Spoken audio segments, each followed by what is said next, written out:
vlog? Kailan vlog yan? Kay Tito. Hello, te. Kita. Okay. Oh!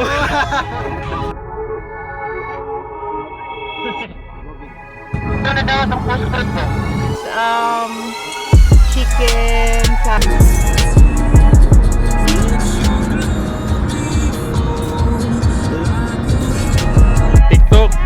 TikTok challenge. So, sige. Naghintay ka ba? Wala na.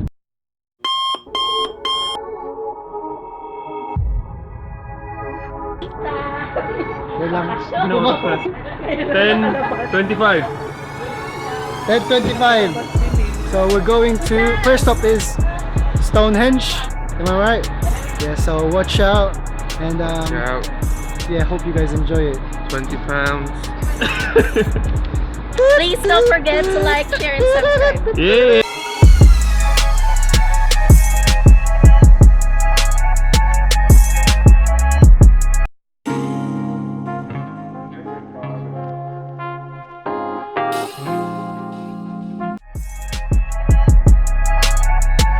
So we're here in Stonehenge. We're just about to park. And there's flowers. Beautiful weather. We're walking now. We're heading to the part where we're just outside the fence because the Stonehenge itself, we cannot go in because it's closed. Probably they have some renovations. I think they're gonna put a road underneath the Stonehenge itself. So we'll see when we get there.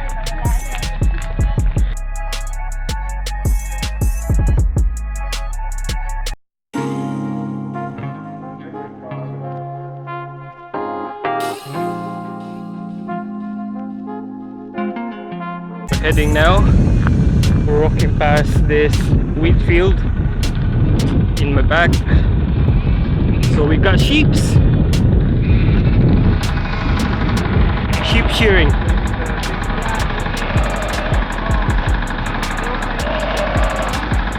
Sheep shearing. Sheep shearing. They're shearing their wool. The wool.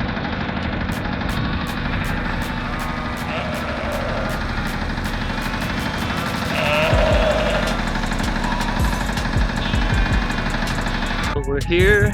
Lakad pa tayo konti, mga 500 meters. So tingnan natin. Thanks to Kuya Bong's navigation, Kuya Bong's knowledge of the place, so we actually parked a bit further away, but now we're here and it's for free. You don't have to pay anything. It's just the core knowledge of Kuya Bong's noggin.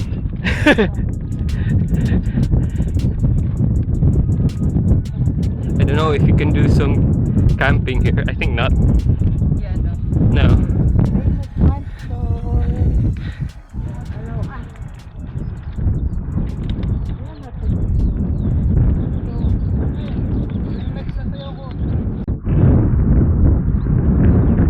So we're here at Stonehenge. So, nandiyan na yung Stonehenge.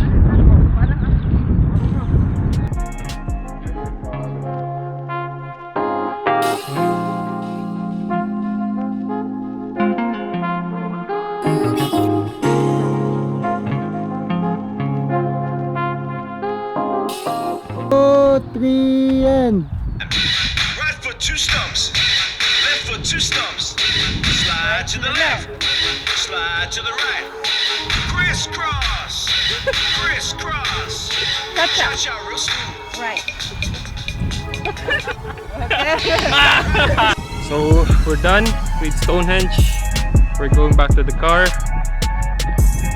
It's about 15 to 20 minutes walk going back. Tapos na sila mag-TikTok. So check out Ate Jasmine's TikTok. The TikTok queen, Ate Jasmine. Okay? So sila lahat. Saan ba sila? Hi Nandun pa. Welcome back to my channel. Or then your vlog. Okay, Hi vlog ito eh. guys, welcome back. What is up to you guys? Welcome back to another travel vlog, to another Dora the Explorer vlog. This is my Michelle. This is not my channel, but you can follow me on Michelle G TV. Please subscribe and like, and yeah, enjoy this video. You heard it first from Michelle G herself. So check out her vlog, like, subscribe, and hit that notification bell for more updated videos. So we're heading back to the car park. It's starting to drizzle a bit. Medyo malayo pa yung car park, mga 15 to 20 minutes na walk. And you can see plenty of flatlands tsaka yung forestry. So paglakad nyo dito papunta sa Stonehenge, gate number 42, then you turn left towards the Stonehenge itself. So I'll put the description and address below in the comment box.